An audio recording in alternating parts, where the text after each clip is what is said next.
themselves or other groups have joined in with white men for Harris, black men for Harris, white women for Harris, and so on. It's one piece of a wider and broad strategy that has clearly worked and that has elements that are so fast, it has been an organic rush to fund this nominee. The Zooms you see have raised a lot of money. Trump raised, by comparison, about $137 million last month. Today's new monthly report shows Harris doubling that haul with a record $310 million. And remember, you see the July there on the headline, and this is for all of July, but Harris only formally entered the race in the last 10 days of that month, when most of that big haul came in. July was also supposed to be the RNC's big moment. Conventions often draw wider interest and donations, plus Trump tapped his new running mate this month.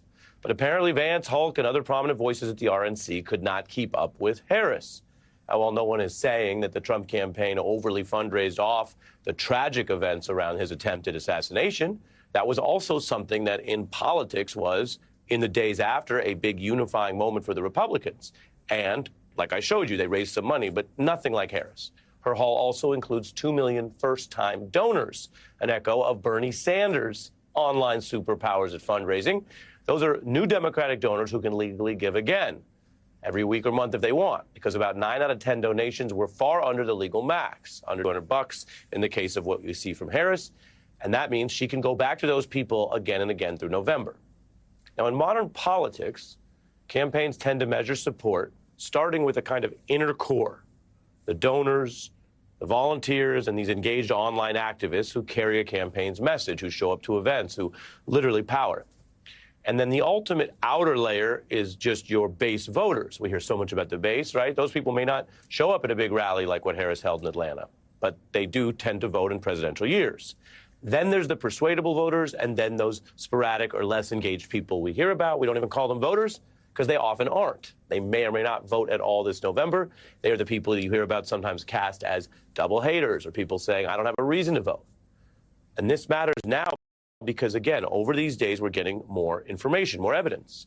And Harris's campaign is seeing a surge of the core groups I mentioned, that inner core, including excited young people who are dancing their way into viral moments and people noticing them. And they can not only upend this year's electorate by joining it, right, especially if they're of an age where this would be the first election they vote in, they can also be powerful messengers online and in the field.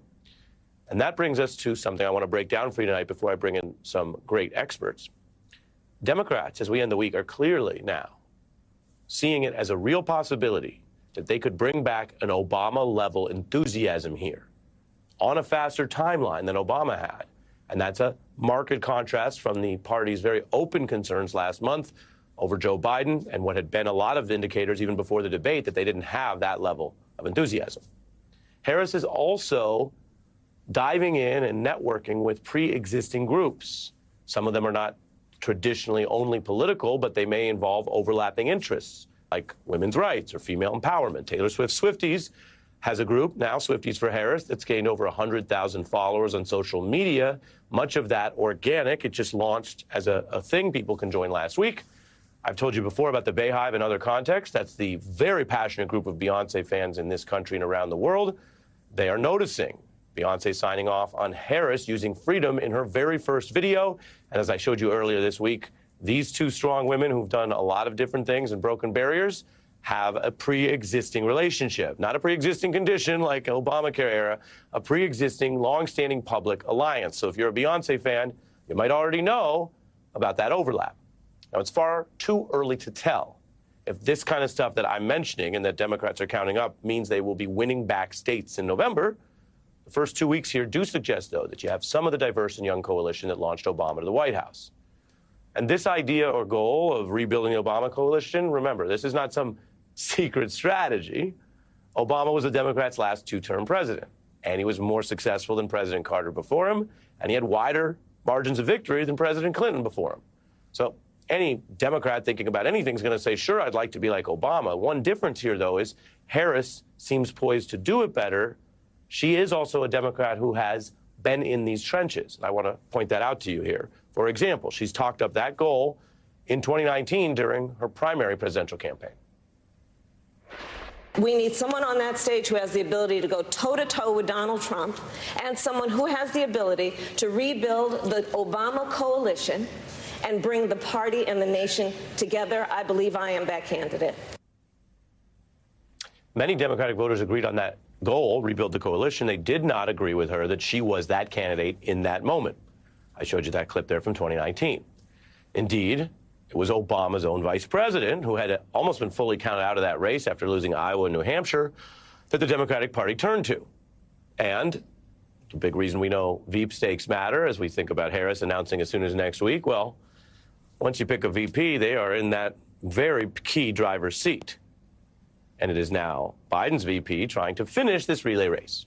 Now, you saw some of that grassroots energy I mentioned, from the donors to the young people, but that's one piece of it, and you can't do an Obama coalition without the members of the coalition. That's what you ultimately hope to build in a campaign. And the Trump effort is trying to rebuild what was their coalition the year that they won the Electoral College. So we know about that.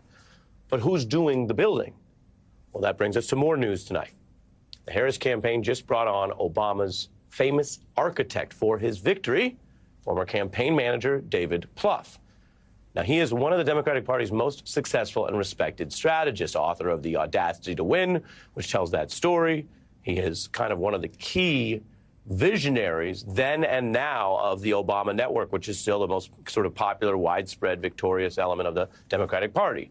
And again, it bears repeating, even if it seems obvious, Biden is a product of that Obama network and that coalition.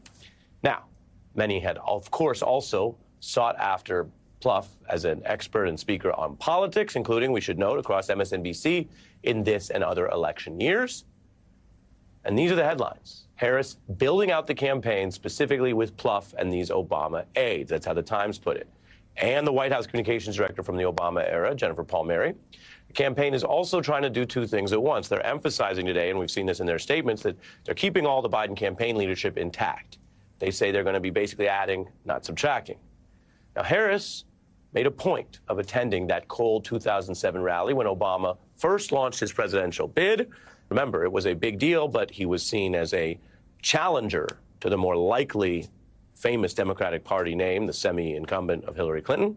You can see a photo also that Harris took there that's from the Facebook with both the Obamas. Now, that was an event in Illinois where this year's Democratic Convention is being held, and Harris also hit the Iowa caucus for Obama and later recounted the organizing, the field work, and the weather in that effort. I remember being in Iowa, Des Moines. It was really, really cold. Christmas through New Year's, and everybody was there. You know, us Californians, we didn't really know what to wear. So we just layered. The president we just celebrated his first 100 days, and we couldn't be more proud because it was the most work that any elected president of the United States in recent memory has actually accomplished. Not just talk, but accomplished. From his first days, he did what he promised us he would do, and he has only just begun. Only just begun. Now, if you are into history or politics or news junkie, it's just interesting to look at that and look at the younger Harris and look at the rise. But the point isn't simply that these two barrier-breaking figures have this connection across recent history, although they do. The point I'm sharing with you here as we end one of these, another busy week in American life and politics, is that Harris was actually engaging on the ground, early, in the field. And that means she has a deeper primary experiential knowledge and texture for what the Obama campaign was doing at the time. So she can try to pair the inspiration of a barrier-breaking candidate, because you don't just get people out in the cold for nothing, but she might pair that with actual years-long developed knowledge of the grassroots movement organizing that happened in that campaign, and something I've been telling you about long before Kamala Harris jumped in this race in this topsy-turvy year. Some of the more successful candidates these days, whether it's Harris, as we're seeing in the last 2 weeks, or AOC, who came out of nowhere to beat a member of the Democratic establishment, the third piece is something Obama also had: a pretty modern, open-minded posture towards American culture and the internet, which helped Obama leap past opponents before some of them even knew what was happening. Now, again, David Plouffe was as central to that organizing as Obama was to the vision, the messaging, the policy. And while the past doesn't repeat itself exactly, Harris actually is trying to do a lot more with less time than Obama 1.0. So it's not the same playbook. And if it were a playbook, you'd have to condense it down instead of whatever, 4 quarters of a football game. You'd have, I don't know, maybe the 4th quarter. But here we are in the first 2 weeks, and her supporters are, on some measures so far, doing exactly that, more, faster, breaking fundraising records from Bernie to Obama. It's not a secret that time is short. It was part of the conversation that any Democrat with a pulse heard during the difficult debates over President Biden and whether he should stay or go. And President Obama has, by the way, returned the interest and the favor, if you will, to Kamala Harris. He has backed her at every step of her career, from San Francisco DA to the Democratic nomination. A dear, dear friend of mine, so I want everybody to do right by her. San Francisco District Attorney Kamala Harris. Kamala Harris knows you've got to be fearless against the special interests. As Attorney General, Kamala fought the big banks that took advantage of homeowners across the country, and she won. As your senator, Kamala Harris will be a fearless fighter for the people of California every single day. And my friend Kamala Harris, he's chosen an ideal partner who is more than prepared for the job. Michelle and I couldn't be prouder to endorse you and to do everything we can to get you through this election and into the Oval Office.